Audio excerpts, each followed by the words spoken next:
When I, Lucy, 20 female, was just 12 years old, my mom, Tracy, 44 female, abandoned me and left me with my grandparents to raise. It happened less than a year after my dad passed away from cancer. Losing my dad was already hard enough. He had been sick for a while, and even though I knew things weren't looking good, I still believed he would somehow get better. I didn't want to believe that my dad could actually die, but he did. The house felt empty without him. My dad had always been the one who made things feel safe. He was the one who tucked me in at night and read me stories, even when I told him I was too old for them. He made pancakes every Sunday, stacking them into towers just to make me laugh. After he died, all of that was gone. My mom didn't know how to comfort me, or maybe she didn't want to. I don't know. All I know is that she stopped trying. For months, I felt like I was walking around in a fog. I would cry at night, wishing my dad could somehow come back, and through it all, I held on to the idea that at least I still had my mom. Even if she wasn't the same after Dad died, she was still there. I told myself that things would get better and that she just needed time. But then one day she sat me down and told me I was going to live with my grandparents. At first, I didn't understand. I thought maybe it was temporary, like I'd just been spending a few weeks with them while she sorted things out. But she made it clear that this wasn't a visit. This was permanent. She wasn't coming back for me. I begged her not to leave me. I cried and promised I'd be good. I told her I'd clean my room without being asked, and that I'd do all my homework, and that I wouldn't bother her if that's what she wanted. But none of it mattered. She had already made up her mind. After she left me at my grandparents' house, I called her constantly. I would sit by the phone and dial her number over and over, just hoping she'd pick up. Sometimes she did, but her voice was cold, like a stranger. She told me to stop calling. She said I was making things harder for her and that I needed to accept things and move on. I didn't understand why she was acting like this. I knew she was sad about my dad, but I couldn't figure out why she didn't want me anymore. I thought maybe she blamed me for his death somehow, even though that didn't make sense. I thought maybe I'd done something wrong, even though I couldn't think of what that could be. Eventually, I found out the truth. My mom had met a man, someone new, and he agreed to marry her on one condition, which was that she had to send me away. He didn't want to raise another man's kid. And just like that, she chose him over me. I remember feeling so confused when I found out. I kept asking myself how she could do that. How could she pick someone she barely knew over her own child? How could she just forget about me? For a long time, I believed it was my fault. I thought maybe if I'd been a better kid, she would have wanted to keep me. Maybe if I had been smarter or quieter. I spent years feeling like I wasn't enough, like I had been too broken for her to love me. My grandparents tried their best to fill the gap, but it wasn't the same. They were kind, they were older. They didn't always know what to do with a grieving kid. I didn't have anyone to talk to about the things I was feeling. I stopped trying in school for a while because I didn't see the point. My mom didn't care if I did well or not. She wasn't even there to see it. This was 8 years ago. 8 long years without a word from her. No calls, no letters, nothing. It was like I had just stopped existing to her. At first, I kept hoping she would change her mind. I thought maybe one day she'd realize she had made a mistake. I told myself she was just giving me time to calm down, or that she was too embarrassed to reach out, but would eventually find the courage to. But the months kept passing and nothing happened, and I waited for her on my birthdays, thinking maybe she'd call. I told myself she'd at least send a card or a text, but she never did. Holidays came and went and still nothing. Even when I graduated from high school, I kept looking at the crowd, hoping to see her face. I imagined her showing up last minute, smiling proudly from the back row, but she wasn't there. She didn't call to ask how I was doing. She didn't ask about my grades or if I was eating well. It was like she had erased me from her life completely. Eventually, I stopped expecting her to come back. I stopped picking up my phone every time it rang, thinking maybe it was her. I stopped checking the mailbox, hoping for some sort of letter. The hope I had clung to for so long slowly faded away, and I accepted that this was just how things were going to be. It hurt, but what else could I do? I tried to move on. It wasn't easy, but I did my best. My grandparents became my world. They didn't always know what to say when I was hurting, but they were there, and that meant everything. They showed up to my school events even when they didn't really understand what was going on. My grandma would try to make my favorite meals when I had a bad day, and my grandpa always gave me advice, made me feel cared for. Still, no matter how much I tried to forget her, she was always in the back of my mind. I wondered where she was and what she was doing. Was she happy? Did she ever think about me? Did she regret what she had done? Sometimes I would lie awake at night thinking about her. I'd remember little things like how she used to tuck my hair behind my ear when I was upset, or how she always smelled like lavender. I hated that I still missed her. I hated that I couldn't just let her go. Then last week, out of nowhere, she called me. I didn't recognize the number, so I answered like I always do. When I heard her voice on the other end, I actually froze for a second. I almost thought I was imagining it. I hadn't heard her voice in so long that it felt unreal. It was her, though, no doubt about it.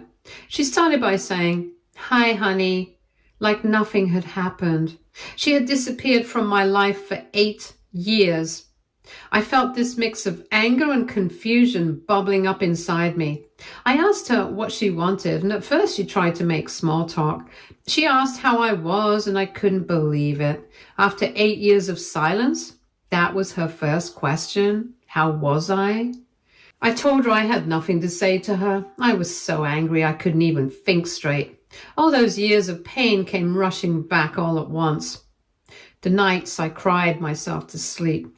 The times I wondered if I wasn't good enough. It all hit me in that moment. I told her she didn't get to just walk back into my life like this. But then she said it was important. She said it was a matter of life and death. That stopped me cold. For a second, I didn't know what to say. As much as I wanted to hang up the phone and forget she ever called, I couldn't. I kept thinking, what if something really is wrong? So I agreed to meet her. I met her at a cafe. When I walked in, I spotted her right away. She looked older, of course, but more than that, she looked tired. There were dark circles under her eyes, and her hair looked thin and dull. For a second, I almost felt sorry for her. She smiled when she saw me, like she was actually happy to be there. I didn't smile back. I sat down across from her, and for a moment, neither of us said anything. I just stared at her, waiting for her to explain herself. Eventually, she broke the silence. She asked me how I was doing. Like before, I couldn't believe that was her first question. After everything, she thought she could just start with, "How are you?" I told her I was fine. I kept my answers short because I didn't feel like giving her anything more than that. Then she told me she had been keeping tabs on me through my grandparents. She knew I had graduated, knew where I worked, and even knew about some of my friends. At first, I didn't know how to feel about that. Part of me felt creeped out, like she had been watching me from a distance without ever bothering to reach out. But another part of me was just angry. If she cared enough to know those things, why didn't she care enough to actually be there? Then she told me she had made a mistake by abandoning me. She said that after my dad died, she was in a dark place, so lost and broken that she couldn't think straight. She said she was scared and overwhelmed and didn't know how to be a single mom, but mostly she said she needed the support of a man. I couldn't believe she actually said that out loud, as if sending me away was some hard choice she had no control over.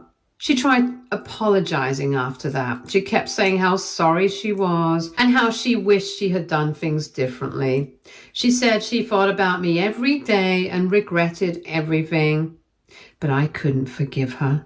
I couldn't forget what it felt like to be that scared, heartbroken kid, the one who waited by the phone for a call that never came, the one who cried himself to sleep on his birthday, wondering why his own mother didn't want him, the one who spent years thinking he wasn't good enough to be loved. I told her I couldn't do this. I told her I didn't have it in me to just pretend things were okay. She looked like she wanted to say something else, but I didn't give her the chance. I grabbed my bag, stood up, and walked out. After that, she started calling me. At first, I ignored her because I didn't want to hear what she had to say.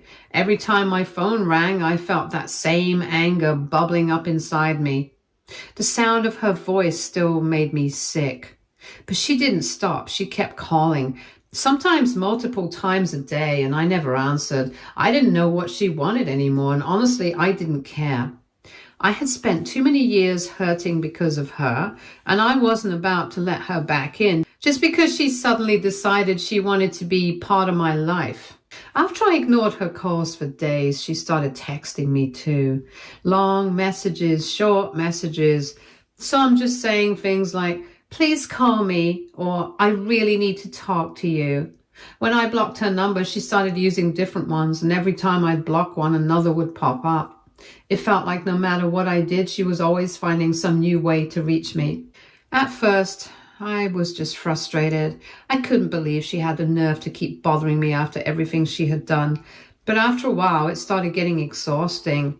Every time my phone buzzed, I felt this tight knot in my chest. Didn't matter if it was a text from a friend or just a spam email. My brain kept expecting to see her name on the screen, and I felt like I couldn't escape her. Finally, I called my grandparents. I was frustrated and tired, and honestly, I needed answers. I knew they were the only people who would know what was going on. And as soon as my grandma picked up the phone, I asked her straight out, "Why did you give her my number?" She went quiet for a moment, and that silence told me everything I needed to know. I could picture her on the other end, wringing her hands the way she always did when she felt guilty. Eventually, she sighed and told me the whole story. Apparently, my mom's life hadn't exactly gone the way she planned. After she married her new husband, the guy she gave me up for, they had been trying to have kids for years. I guess she thought she could start over and have this perfect little family with him.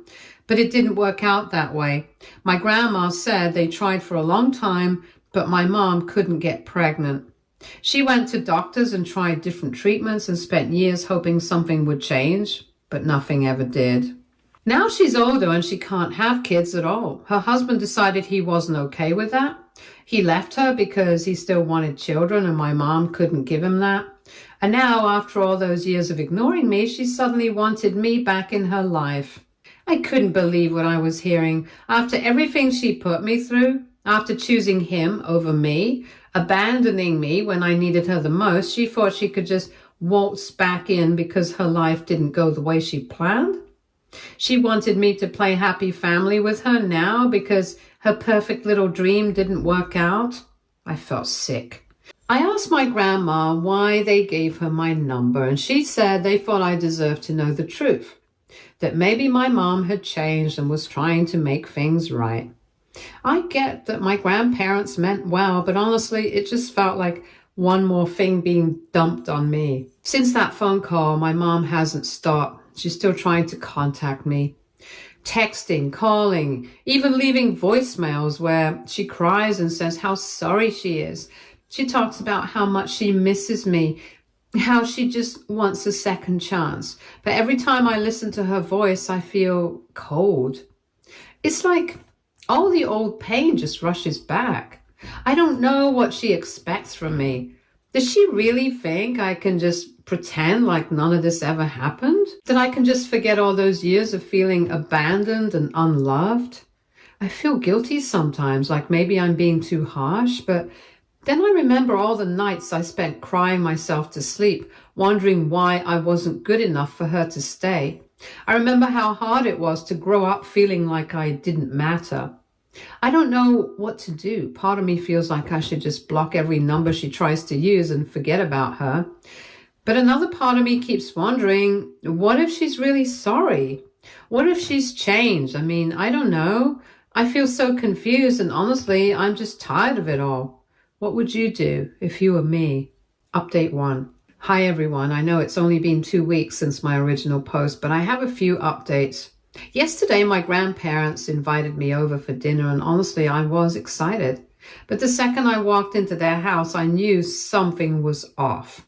My grandma greeted me at the door like normal, but she seemed nervous. Her smile was too big, too forced, and she kept fussing with her hair like she didn't know what to do with her hands. My grandpa was in the living room, glued to the TV, which wasn't like him at all. Usually he'd get up to give me a hug and ask about my day, but this time he barely looked my way. I tried to brush it off and just enjoy the evening. We sat down at the table, and for a few minutes things felt normal. But just as I was about to start eating, I heard my mom's voice from the hallway. I froze. My mom was there. My grandparents had invited her without telling me. I felt blindsided, and honestly, I was furious. I had been ignoring her calls and texts for weeks, and now she was just showing up like this. I didn't even say anything at first. I just stood up to leave. She started talking right away, saying she just wanted to explain herself, that she was sorry that she needed me to hear her out. I told her I had nothing to say to her, but she wouldn't stop. And then she brought up my dad. She said that he wouldn't have wanted me to shut her out like this, that he would have wanted us to fix things.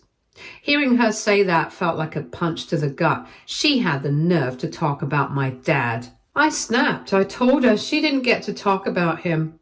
I was angry and I tried to push past her, but she grabbed my arm. Without thinking, I shoved her back. Not hard, but enough to make her stumble. And that's when she completely lost it. She started shouting that I had assaulted her and threatened to call the police. She kept saying she wouldn't leave until I talked to her. Thankfully, my grandparents stepped in and my grandpa told her to stop. And my grandma backed him up, telling him they had seen what happened. They told her to leave, but she kept fighting them, insisting that I had attacked her. Eventually, after a lot of back and forth, she finally stormed out. She slammed the door so hard that one of the pictures on the wall nearly fell. After she left, my grandparents kept apologizing. They said they thought if we were together in a calm environment, maybe we could talk things through. They genuinely believed it would help, but instead it just made things worse. I told them I wasn't mad at them, but honestly, I was exhausted. I felt like I couldn't catch a break. Every time I started to feel okay, she found a way to drag me back into her mess. I know I shouldn't have pushed her, but I just couldn't take it anymore. I just was tired of her acting like she cared now that her life had fallen apart. After years of silence, she suddenly wanted to make things right, not because she missed me, but because she needed something from me. I haven't heard from her since, but I doubt this is the end of it. I don't know what her next move will be, but I'm so tired of this whole thing. Update 2. Hi everyone. I really hoped that last time would be the end of it, but about a week after the whole dinner incident, I started getting texts from my mom again. At first I ignored them like I always did, but then she started sending pictures, photos of her arm in a sling, bruises on her shoulder, and even one of her wearing a neck brace. She claimed that I had seriously injured her when I attacked her at my grandparents' house. She started demanding money, $5,000 to be exact. She claimed she needed it for medical bills and that if I didn't pay, she'd sue me for assault. I was stunned. First of all, I barely pushed her. There's no way I hurt her like that. Second, this was so typical of her trying to twist things and make herself the victim. At first, I ignored her. I figured she was just bluffing, hoping I'd panic and send her money to make her go away. But then she started contacting my grandparents, telling them I had seriously injured her and that I refused to help her with her medical costs. She painted this whole picture about how she was struggling to get by, couldn't work, and was barely able to take care of herself. Then she started reaching out to some of my friends. I don't even know how she found some of them, but she messaged a few people I'm close with, telling them that I had beaten her and was refusing to take responsibility. She told one of my friends that she was thinking about pressing charges and hoped they could talk some sense into me before it got serious. I was furious, but honestly, I wasn't even surprised. This is just what she does. She twists things until she looks like the victim. The most ridiculous part was that the pictures she sent me didn't even look real. The bruises were way too dark and perfectly shaped, almost like she had just smeared makeup on her. The other one on her neck looked especially fake. She had a full face of makeup, perfectly styled hair, and was clearly posing for the picture. But the final straw was when she actually showed up at my work. Yesterday, she just walked right into the lobby and started causing a scene. She kept loudly telling people that her abusive daughter refused to pay for her medical bills. She even started fake crying and telling random strangers how her only child had beaten her and left her to suffer. My manager had to ask her to leave, and security ended up walking her out. It was humiliating, but thankfully my co-workers knew the situation and didn't believe her. The worst part of all this is that I'm genuinely worried that she will try to take me to court. I doubt she has any real proof, but she's manipulative enough to twist the truth and make things sound worse than they were.